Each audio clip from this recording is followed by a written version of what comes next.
Hi class, I'm so glad to be seeing your work online. It feels good to watch you learn again.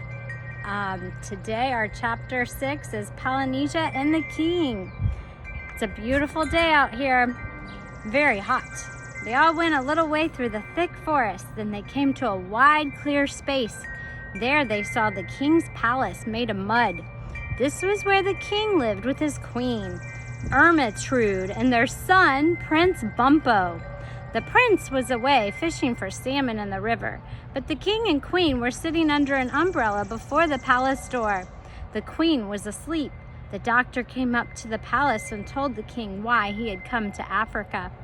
"You may not travel through my land," said the king. "Many years ago, an Englishman came to these shores, and I was very kind to him. But he dug holes in the ground to get gold, and he killed all the elephants to get their ivory tusks. Then he went away secretly in his ship without even saying thank you. Never again shall an Englishman travel through the lands of Jalajinki." Then the king turned to some of his soldiers. "Take away this medicine man with all his animals," he said, "and lock them up in my strongest prison."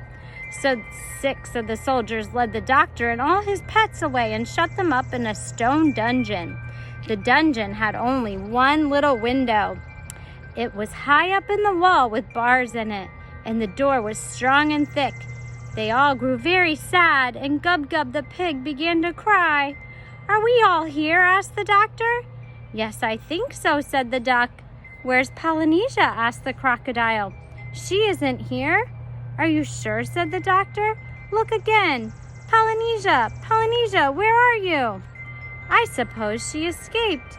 "Well, that's just like her," grumbled the crocodile. "She sneaked off into the jungle as soon as her friends got into trouble."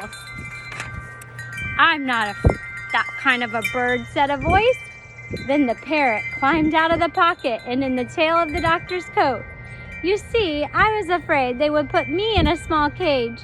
So while the king was busy talking, I hid in the doctor's pocket, and here I am." "That's what you call a ruse," she said. She smoothed down her feathers with her beak. "Good gracious," cried the doctor. "You're lucky I didn't sit on you." "Now listen," said Polynesia. "Tonight, as soon as it gets dark, I'm going to creep through the bars of that window and fly over to the palace, and then you'll see. I'll soon find a way to make the king let us all out of prison." "Oh, what can you do?" said Gub-Gub.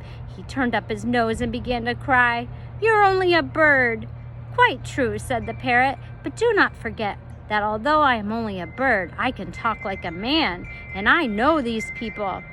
That night, when the moon was shining through the palm trees and all the king's men were asleep, the parrot slipped out and flew to the palace. She popped in through a hole in the pantry window. It had been broken by a tennis ball the week before. Then she tiptoed up the stairs till she came to the king's bedroom. She opened the door gently and peeped in. The queen was away at a dance that night at her cousin's, but the king was in bed, fast asleep. Polynesia crept in very softly and got under the bed. Then she coughed, just the way the Dr. Dolittle would cough. She could sound like anyone. The king opened his eyes and said sleepily, "Is that you, Ermintrude?" Then the parrot coughed again, loud like a man, and the king sat up awake and said, "Who's that?" "I am Dr. Dolittle," said the parrot. "What are you doing in my bedroom?" cried the king. "How dare you get out of prison? Where are you? I don't see you." But the parrot just laughed a long, deep, jolly laugh like the doctor's. "Stop laughing and come here at once so I can see you," said the king.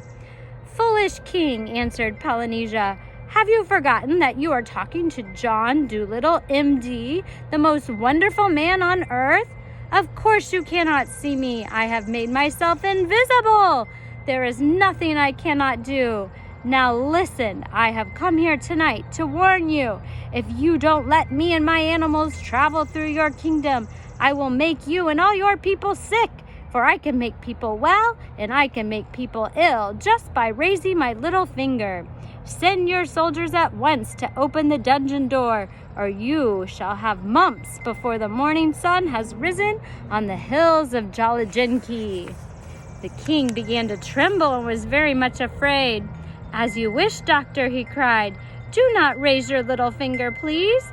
He jumped out of bed and ran to tell the soldiers to open the prison door. As soon as the king was gone, Polynesia crept downstairs and left by the pantry window. But the queen, who was just letting herself in at the back door with a key, saw the parrot getting out through the broken glass. And when the king came back to bed, she told him what she had seen. Then the king understood that he had been tricked, and he was very angry. He hurried back to the prison at once, but he was too late. The door stood open. The dungeon was empty. The doctor and all his animals were gone. In the next chapter, chapter 7 is called The Bridge of Apes. Have a great afternoon.